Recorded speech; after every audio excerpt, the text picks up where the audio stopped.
के सब जिस चीज का वेट कर रहे थे वो इंतजार अब खत्म हो गया है, यानी कि अब हमारे पास बहुत कम टाइम पड़ा है और इस टाइम पे अगर हमें पता चल जाए कि हमारा एग्जाम कैसा आने वाला है, कौन कौन से टॉपिक्स आने वाले हैं, तो तुम सबके सब बहुत एक्सेल कर सकते हो अपने एग्जाम्स में। क्योंकि यार तुम्हारा जो ये एग्जामिनेशन है ना जेईई का, ये है ही ऐसा कि इसके क्वेश्चंस फिक्स है, यानी टॉपिक्स फिक्स्ड है कि आपके यही कॉन्सेप्ट बार बार रिपीट होने हैं हर साल के एनालिसिस से। मैंने प्रॉपर डिटेल एनालिसिस करके आज की तुम्हारी ये वीडियो बनाई है, जो तुम्हारे लिए बहुत ज्यादा एक बूस्टर होने वाली है तुम्हारी स्ट्रैटेजी के लिए। क्योंकि अगर तुम्हें पता चल जाए कि कौन से टॉपिक्स आने हैं, तो तुम बहुत बढ़िया तरीके से उन टॉपिक्स को प्रिपेयर करोगे और वैसे क्वेश्चन तुम्हें अटेम्प्ट हो जाएंगे। पूरा चैप्टर को एक इवनली फ्लो में नहीं लेना है, जो मोस्ट इंपॉर्टेंट सब टॉपिक्स में तुम्हें बताने वाली हूं उन पे ज्यादा प्रेफरेंस करनी है। तो सेशन को लास्ट तक देखना, ताकि तुम्हारे लिए ये वीडियो जो है ना, ये गेम चैलेंजिंग वीडियो बनेगी डेफिनेटली। और जिसने लास्ट तक देखा उसको ही फायदा होने वाला, अदरवाइज नहीं होगा। क्योंकि मैं तुम्हारे लिए हर एक चैप्टर के मोस्ट इंपॉर्टेंट टॉपिक्स लेके आई हूं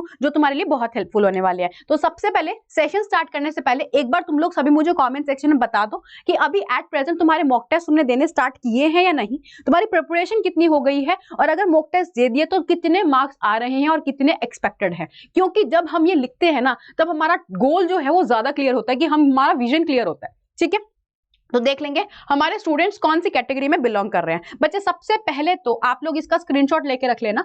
सबसे पहले तो आपके चैप्टर्स और कौन से सब टॉपिक्स है मैंने यहाँ पे मेंशन कर रखे कि चैप्टर वाइज एनालिसिस देख रहे हैं। अब सबसे पहला तुम्हारा मोल कॉन्सेप्ट है। बच्चे मोल कॉन्सेप्ट में तुम्हारे स्टोइशियोमेट्री, लिमिटिंग रिएजेंट और पीओएसी के क्वेश्चंस बहुत फ्रीक्वेंट है। हर साल स्टोइकियोमेट्री कैलकुलेशन से, लिमिटिंग रिएजेंट से क्वेश्चन आ रहे हैं।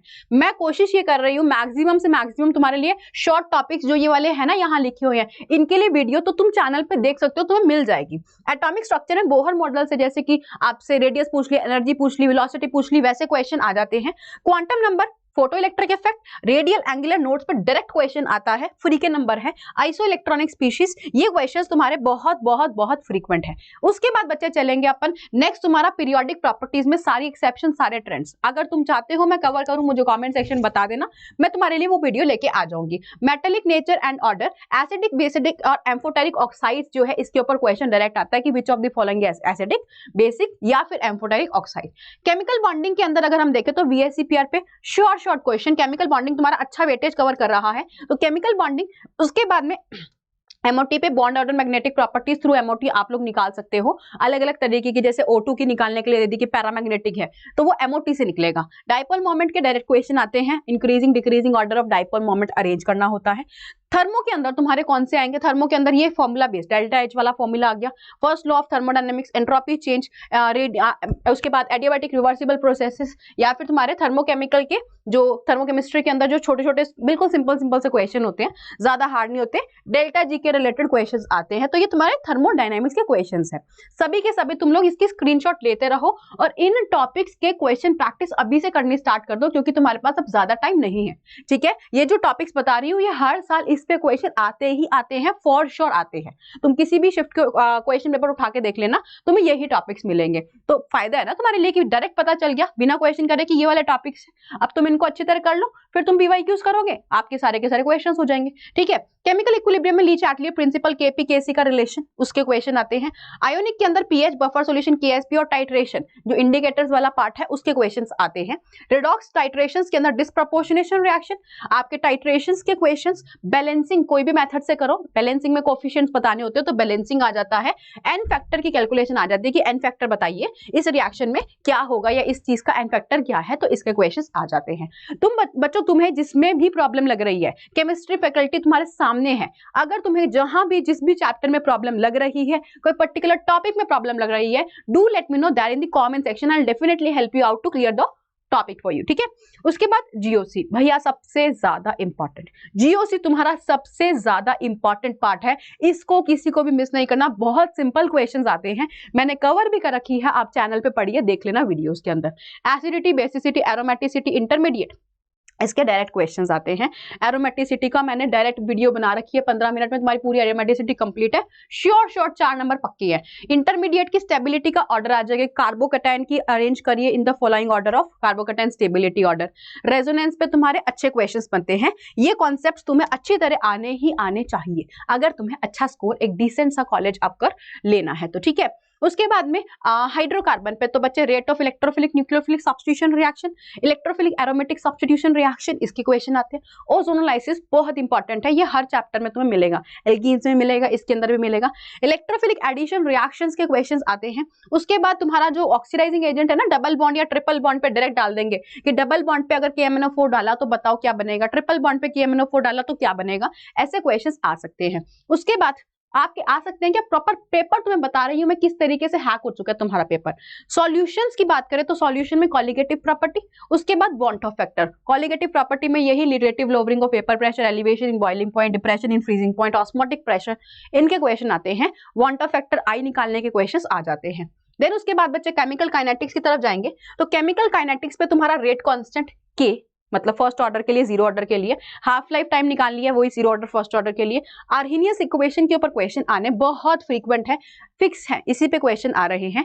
बच्चे पी ब्लॉक की बात करेंगे तो पी ब्लॉक में तुम्हारी एनसीईआरटी के जो भी ट्रेंड्स है टेबल के अंदर दे रखे हैं, आपके ट्रेंड्स लिखे नहीं हुए टेबल में दे रखे हैं, तो काफी क्वेश्चन वहां से डायरेक्ट आते हैं। पिछले साल बहुत बार ऐसा हुआ था कि बच्चे कहते हैं हमें नहीं पता मैम, ये ट्रेंड तो दे ही नहीं रखे एनसीईआरटी में। भैया वो एनसीईआरटी के ट्रेंड जो है वो टेबल में दे रखे हैं, उससे आप ऑर्डर अरेंज करेंगे, ठीक है जी।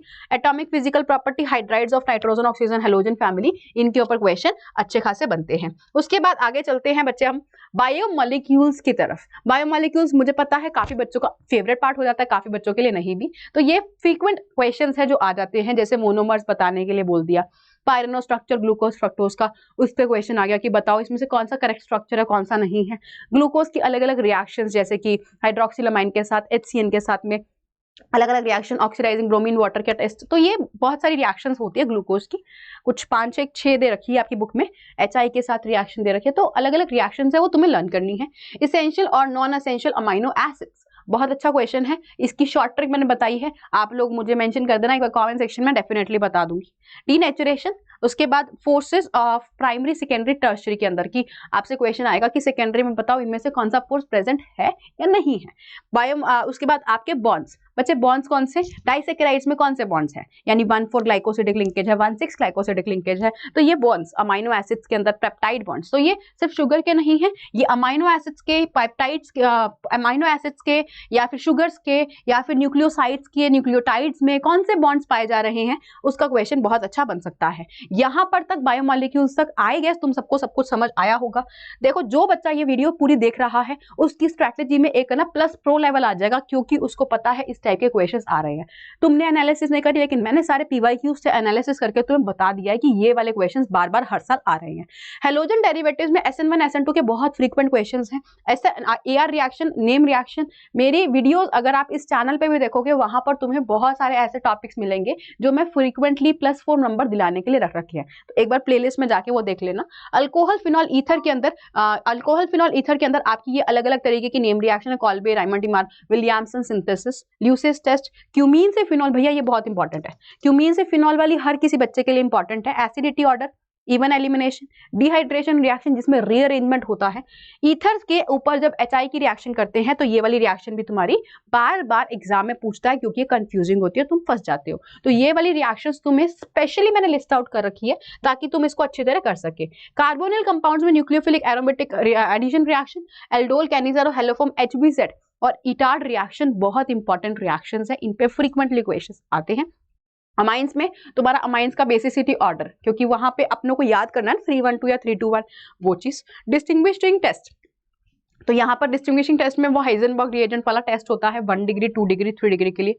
कार्बाइलमाइन रिएक्शन, हॉफमैन ब्रोमाइड रिएक्शन, बहुत ये वाली रिएक्शन बहुत इंपॉर्टेंट है, इसके क्वेश्चन आपको देखने को मिलते ही मिलते हैं। उसके बाद चलते हैं इलेक्ट्रोकेमिस्ट्री की तरफ, तो बच्चे इलेक्ट्रोकेमिस्ट्री में तुम्हारे पास नॉनस्टिक क्वेश्चन, कंडक्टिविटी के ऊपर क्वेश्चन आ जाता है, कंडक्टेंस, कंडक्टिविटी, मोलर कंडक्टिविटी, ऐसे क्वेश्चन। कोलेरॉश लॉ पे डायरेक्टली आपको, कितना सिंपल है कोलेरॉश लॉ, है ना, कोलेरॉश लॉ पे डायरेक्टली क्वेश्चन आ जाता है, तो ये आपका वो पोर्शन है जो तुम्हें इलेक्ट्रोकेमिस्ट्री में करना है। उसके बाद बच्चे आगे चलते हैं हम नेक्स्ट पार्ट पे, यानी कि प्रैक्टिकल के अंदर। तो प्रैक्टिकल केमिस्ट्री में तुम्हारे iodoform, Fehling test, Lucas test, Heisenberg और कॉलम क्रोमेटोग्राफी के ऊपर बहुत सारे क्वेश्चंस आते हैं।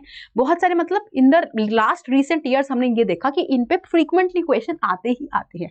ये नहीं कह रही हूं मैं कि सारे क्वेश्चंस यहीं से ही आएंगे, आप वहां पर कोई और इसके अलावा पढ़ो ही मत, नहीं, पढ़ना आपको बाकी चीजें भी है, बट इन पे ज्यादा फोकस करना है। Then D and F block elements के अंदर KMnO4 और K2Cr2O7 की जो रिएक्शंस है, इलेक्ट्रॉनिक कॉन्फ़िगरेशन डायरेक्टली पूछ लेता है कि इसका एलिमेंट का इलेक्ट्रॉनिक कॉन्फ़िगरेशन क्या है, इसके पास अनपेयर्ड इलेक्ट्रॉन कितने हैं, ऐसा क्वेश्चन आ जाता है।